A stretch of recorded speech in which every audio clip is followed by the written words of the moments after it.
नमस्कार छात्रों, हमने पाठ क्रमांक 8 सुनो किशोरी यह पाठ हम देख रहे थे। लेखिका आशा रानी घोड़ा, लेखक परिचय दिया है।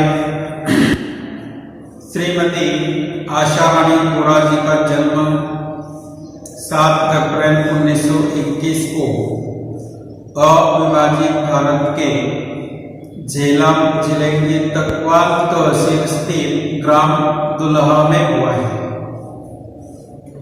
आधुनिक हिंदी साहित्य में नारी विषयक लेखन में आप अपना अलग स्थान रखती हैं। नारी विषय पर नारी से संबंधित लेखन लेखिका ने किया है। प्रतिष्ठित पत्रिकाओं में आपके लेख धारावाहिक रूप में छपते रहे। प्रतिष्ठित जो पत्रिकाएं हैं उनमें लेखिकाओं के लेख एक के बाद एक छपते रहते हैं। विभिन्न क्षेत्रों में अग्रणी रही महिलाओं के जीवन संघर्षों को चित्रित करना, जीवन जीते समय महिलाएं जिस तरह संघर्ष करती है और वर्तमान नारी वर्ग के समूह आदर्श प्रस्तुत करना आपके लेखन कार्य का प्रमुख उद्देश्य रहा है। श्रेयों के सामने एक आदर्श निर्माण करना और महिलाओं के जीवन में जो संघर्ष है उसको चित्रित करना लेखक का उद्देश्य है। आपकी रचनाओं ने लेखन की नई धारा को जन्म दिया है। एक नया तरह का साहित्य लेखक ने लिखा है और हिंदी साहित्य में नारी विमर्श लेखन की परंपरा को समृद्ध किया है। आप अनेक प्रतिष्ठित पुरस्कारों से सम्मानित हैं। अनेक प्रतिष्ठित पुरस्कार सम्मान लेखिका को मिले हैं। आपका निधन 2009 में हुआ। इस तरह लेखक परिचय दिया है। प्रमुख कृतियां लेखिका ने किया हुआ लेखन साहित्य निर्माण,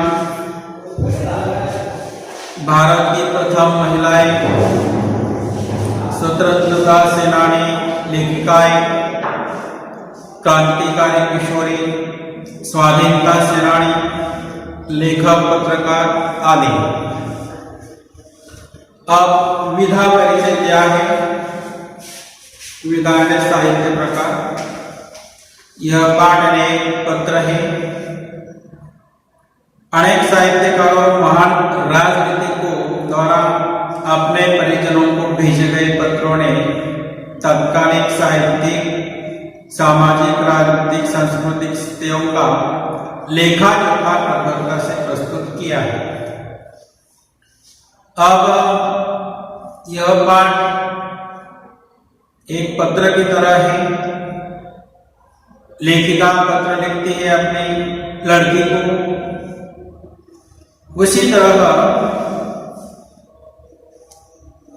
महान जो साहित्यकार होते हैं, राजनीतिक लोग होते हैं, वे भी अपने जमाने में पत्र लिखते थे, दूसरों को पत्र भेजते थे। इन पत्रों का कला पक्ष साहित्यिक कलात्मकता को स्पर्श करता है।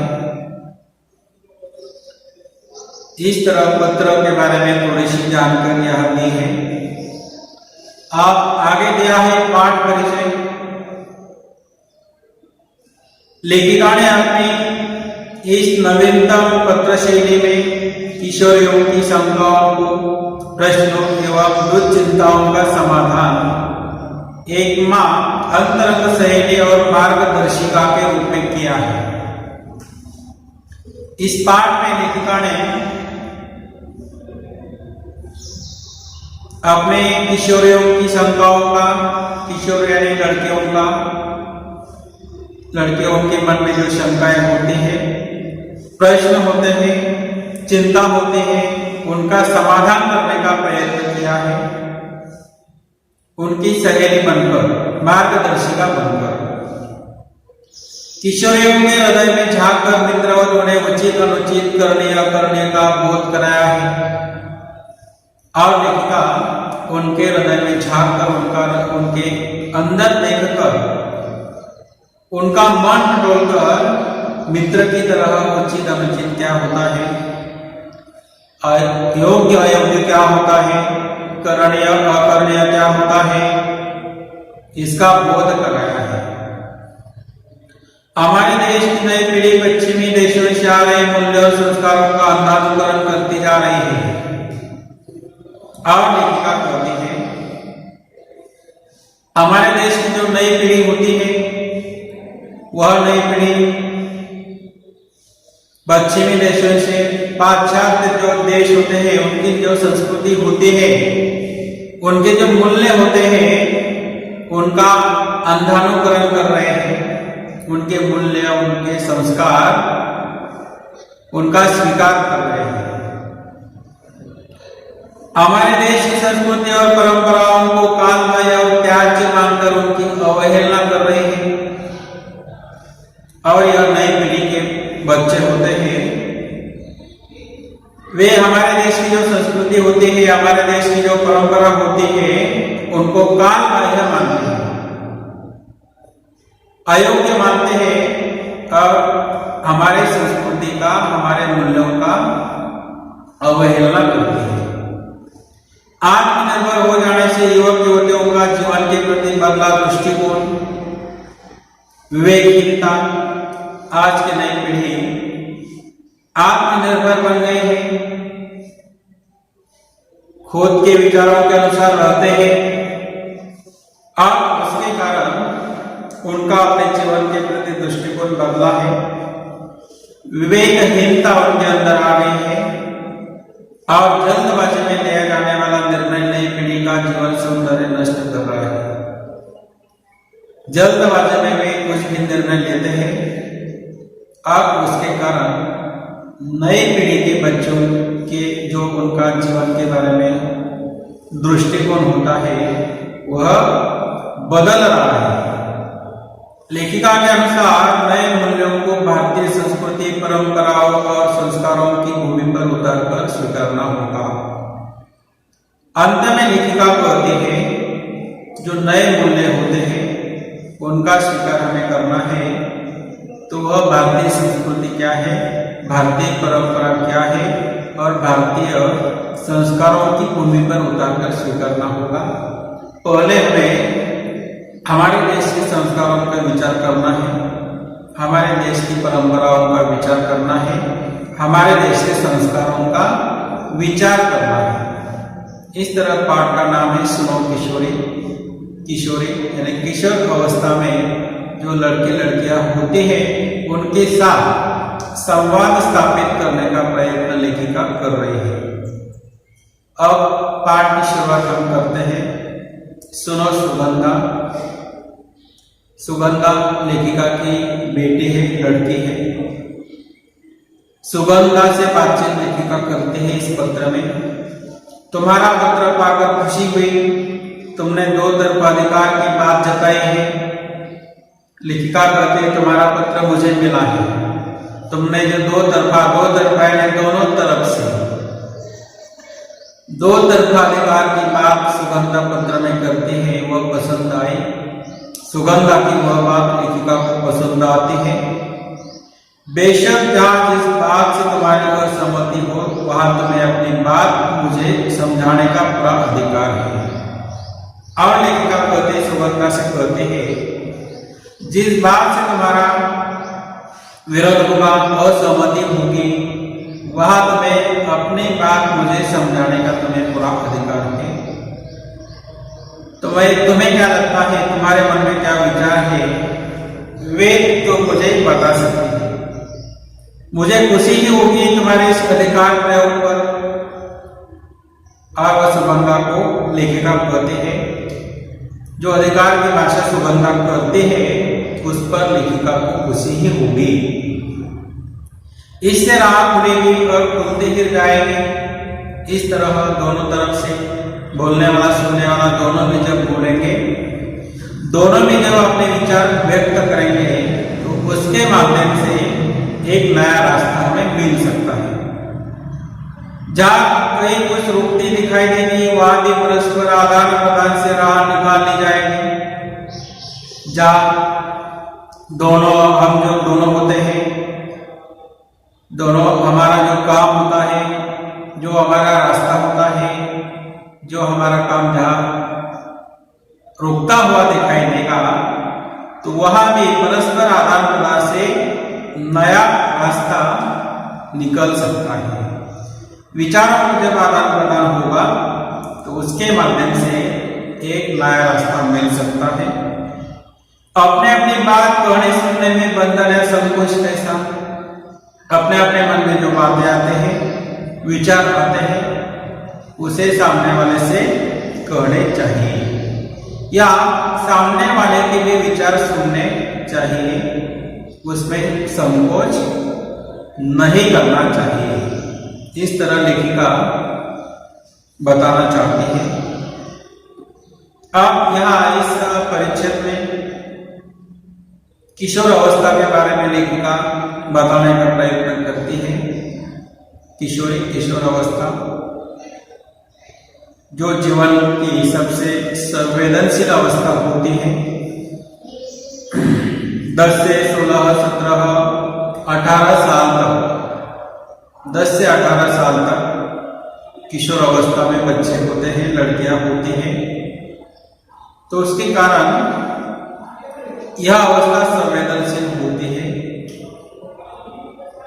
आगे जो है लेखिका बताती है, मैंने तो अधिकार की बात जो पूछी थी कि मैं उस बेटी की मां हूं जो जीवन में ऊंचा उठने के लिए बड़े ऊंचे सपने देखा करती है। और लेखिका कहती है, मैंने अधिकार की बात लेखिका जो बताना चाहती है वह इसलिए बताना चाहती है कि जो सुगंधावती जो बेटी है, बच्ची है, वह जीवन में ऊंचा उठाने के लिए, जीवन में आगे जाने के लिए बड़े बड़े ऊंचे सपने देखा करते हैं। सपने भी बड़े वो देखा करते हैं और उस सपनों के कारण वह ऊंचा उठना चाहती है। आकाश में अपने छोटे छोटे डैनों को चौड़े फैलाकर और उनकी वो सुगंधा, वह बेटी आकाश में अपने छोटे छोटे डैने पंखों को फैलाकर वह ऊंचा उठने का प्रयत्न कर रही है। इस तरह लेखिका कहती है, वह मेरी बेटी सपने देखती है। सपने भी किस तरह होने चाहिए इसकी तरफ लेखिका हमारा ध्यान आकर्षित करते हैं। तो सपने वास्तविक होने चाहिए, वास्तविक सपने देखने चाहिए। झूठे सपने देखने के बाद कुछ नहीं हो सकता है। और इस तरह सपनों के बारे में भी, सपने कैसे होने चाहिए इसके बारे में सुविचार भी है। सपने जो होते हैं यानी झूठे हुए सपने नहीं होने चाहिए। जो सपने हमें सोने नहीं देते हैं ऐसे सपने देखने चाहिए। अगला परिचय, धरती से बहुत ऊंचाई में फैले इन डैनों को यथार्थ से दूर समझकर मैं भी काटना नहीं चाहती। आप लेखिका कहते हैं, मेरी बेटी जो ऊंची आगे जाना चाहती है, ऊंची उठना चाहती है और उन पंखों को वास्तविकता से दूर समझकर लेखिका भी काटना नहीं समझती है। केवल उनकी डोर मजबूत करना चाहती हूँ। उन सपनों की डोर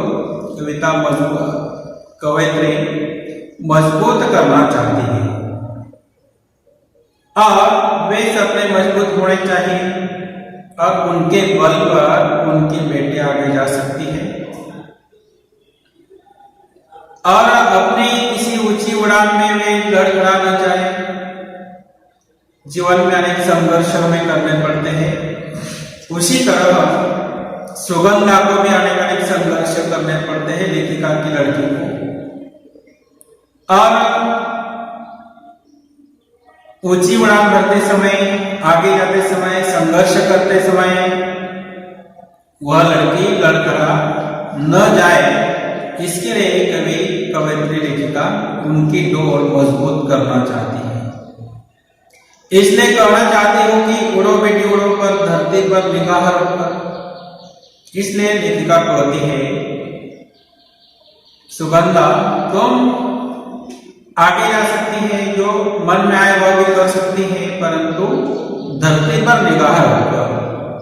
धरती पर निगाह रखना यह मुहावरा है, उसका अर्थ है वास्तविकता से जुड़े रहना। परीक्षा में मुहावरे आते हैं, मुहावरों का अर्थ लिखो और वाक्य में प्रयोग करो। तो इस धरती पर निगाह रखना, इसका अर्थ है वास्तविकता से जुड़े रहना। लेखिका कहती है वास्तविकता से हमें जुड़े रहना चाहिए। हम जो चाहे कर सकते हैं, आगे जा सकते हैं, परंतु वास्तविकता से हमें जुड़े रहना है। कहीं ऐसा न हो कि धरती से जुड़ी डोर कट जाए और किसी अनजाने अवांछित स्थल पर गिरकर डायरेक्ट क्षत विक्षत हो जाए। यहाँ कुछ कठिन शब्द है, अवांछित, उसका अर्थ है जिसकी इच्छा न की गई हो। दूसरा कठिन शब्द है क्षत विक्षत, उसका अर्थ है बुरी तरह से घायल होना। और लेखिका आगे कहती है, कहीं ऐसा न हो कि धरती से जुड़ी डोर कट जाए, यानी वास्तविकता से जुड़े हमें रहना है और हमारे किसी अनजाने अवांछित स्थल पर हम गिर सकते हैं, सुगंधा गिर सकती है, या जो नई पीढ़ी के लड़के होते हैं वे ऐसा उनका हो सकता है। और ऐसा गिरने के बाद क्षत विक्षत वे हो सकते हैं, बुरी तरह से घायल हो सकते हैं, उन्हें एक जोर का धक्का मिल सकता है। ऐसा नहीं होगा क्योंकि तुम एक समझदार लड़की हो। अब लेखिका कहते हैं ऐसा नहीं होगा क्योंकि तुम एक समझदार लड़की हो, फिर भी सावधानी तो अपेक्षित है ही। समझदार होने के बाद भी सावधानी बरतनी चाहिए, सावधानी अपेक्षित है। सावधानी के साथ हमें आगे जाना है, सावधानी के साथ हमें कार्य करना है। यह सावधानी का ही संकेत है कि निगाह धरती पर रखकर उड़ान भरी जाए। और लेखिका कहती है हमारी निगाह धरती पर होनी चाहिए, हमारे पैर धरती पर जुड़े होने चाहिए, और ऐसा करने के बाद हमें आगे जाना है, हमारी उड़ान भरना है। उस धरती पर जो तुम्हारा आधार है, उसमें तुम्हारे परिवेश का, तुम्हारे संस्कार का, तुम्हारी सांस्कृतिक परंपरा का, तुम्हारी सामर्थ्य का भी आधार जुड़ा होना चाहिए। आज लेखिका कहती है उस धरती पर जो तुम्हारा आधार है, उसमें तुम्हारे परिवेश का भी आधार होना चाहिए। परिवेश यानी वातावरण, तुम्हारे संस्कार का, तुम्हें जो संस्कार मिले हैं उनका भी, तुम्हारी सांस्कृतिक परंपरा का, तुम्हारी सामर्थ्य का भी आधार जुड़ा होना चाहिए। हमें पुरानी जर्जर रूढ़ियों को तोड़ना है, अच्छी परंपराओं को नहीं। आज लेखिका कहती है हमें जो पुरानी जर्जर रूढ़ियां होती है उनको हमें तोड़ना है, अच्छी परंपराओं को नहीं तोड़ना है। रूढ़ियों को हमें उनका विरोध करना है, रूढ़ियों को नष्ट करना है, परंपराओं का विरोध नहीं करना है। परंपरा रूढ़ी का अर्थ समझती हो ना तुम? आगे लेखिका रूढ़ी और परंपरा क्या है उनका अर्थ समझाती है। नहीं तो इस अंतर को समझने के लिए अपने संस्कृति आधार से संबंधित साहित्य अपने कॉलेज पुस्तकालय से खोज कर लाना, उसे जरूर पढ़ना। और लेखिका कहती है, रूढ़ि और परंपरा का अर्थ तुम नहीं समझती हो तो अपने जो संस्कृति होती है वो संस्कृति से संबंधित साहित्य अपने कॉलेज के पुस्तकालय से खोज कर लाना और उसे जरूर पढ़ना। उसके बाद हमें ध्यान में आएगा कि रूढ़ि क्या हो सकती है, परंपरा क्या हो सकती है। यह आधार एक भारतीय लड़के के नाते तुम्हारे व्यक्तित्व का अटूट हिस्सा है, इसलिए लेखिका कहती है, भारतीय संस्कृति हमारे व्यक्तित्व का अटूट हिस्सा होता है, इसलिए इससे संबंधित साहित्य पढ़ना चाहिए। बदले वक्त के साथ बदलते समय ने समय के नए मूल्यों को भी पहचान कर हमें अपनाना है।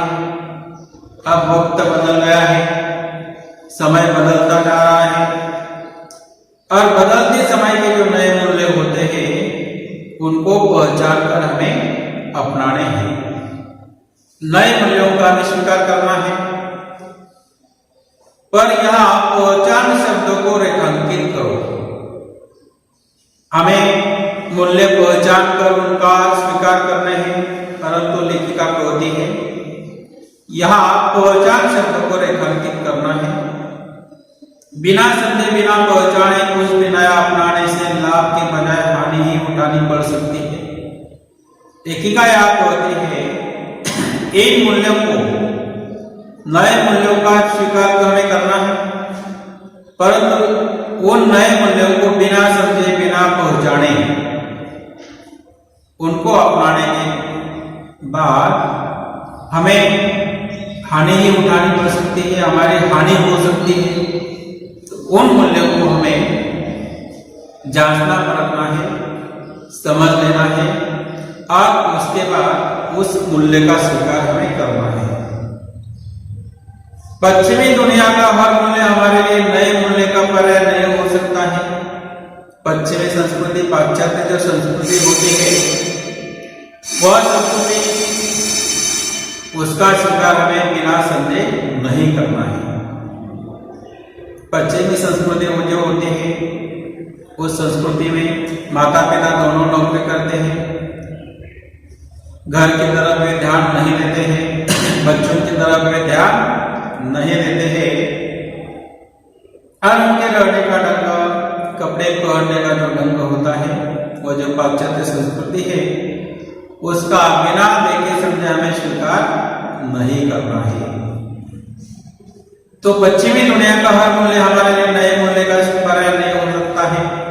नए मूल्य को हमें जो स्वीकार तो करना है, परंतु पश्चिमी दुनिया का, पश्चिमी संस्कृति का हर मूल्य हम स्वीकार नहीं कर सकते हैं।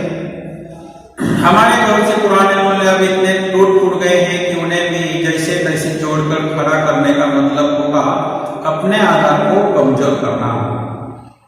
और लेखिका कहती है हमारे पुराने बहुत से मूल्य टूट गए हैं, उनका उपयोग हम ज्यादा तरह से नहीं कर सकते हैं।